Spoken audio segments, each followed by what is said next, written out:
ഹൈന്ദവ സംഘടനാ നേതാവ് സുഹാസ് ഷെട്ടിയുടെ കൊലപാതകത്തെ തുടർന്ന് മംഗളൂരുവിൽ സംഘർഷാവസ്ഥ തുടരുന്നു. ഹൈന്ദവ സംഘടന ആഹ്വാനം ചെയ്ത ബന്ദിൽ വ്യാപക ആക്രമണങ്ങളുണ്ടായി.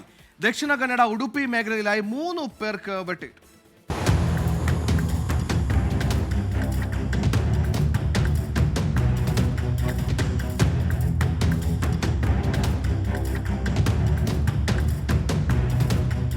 ഒരിടവേളയ്ക്ക് ശേഷം വീണ്ടും സംഘർഷഭൂമിയാകുകയാണ് ദക്ഷിണ കന്നഡ മേഖല.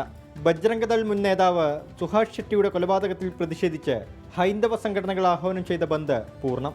നിരവധി ബസ്സുകൾക്ക് നേരെ കല്ലേറുണ്ടായി. കടകമ്പോളങ്ങളെല്ലാം അടഞ്ഞുകിടന്നു. ഇന്നലെ അർദ്ധരാത്രിയിലും ഇന്ന് പുലർച്ചെയുമായി ഉടുപ്പി ദക്ഷിണ കന്നഡ മേഖലകളിലായി 3 പേർക്ക് വെട്ടേറ്റിട്ടുണ്ട്. സംഘർഷം വ്യാപിക്കുന്നത് തടയുന്നതിനായി കൂടുതൽ പോലീസിനെ മേഖലയിൽ വിന്യസിച്ചു. സുഹാസ് ഷെട്ടിയുടെ കൊലപാതകികളെക്കുറിച്ച് കൃത്യമായ വിവരം ലഭിച്ചെന്ന് പോലീസ് വ്യക്തമാക്കി. 6 അംഗ സംഘമാണ് കൊലപാതകത്തിന് പിന്നിൽ.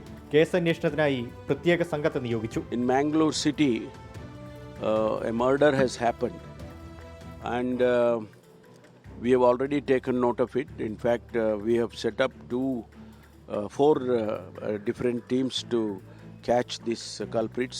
We have taken it very seriously. I've already sent the senior officer, Additional Director General of Police, Law and Order.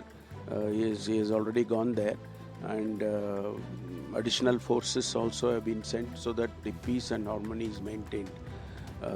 We will not spare anybody. We will catch them, bring them to books. 2022 സൂറത്കലിൽ നടന്ന ഫാസിലിന്റെ കൊലപാതകത്തിന്റെ പ്രതികാരമാണോ ഇതെന്ന സംശയത്തിലാണ് police. അടുത്തിടെയാണ് ഈ കേസിൽ സുഹാസ് ഷെട്ടി ജാമ്യത്തിലിറങ്ങിയത്.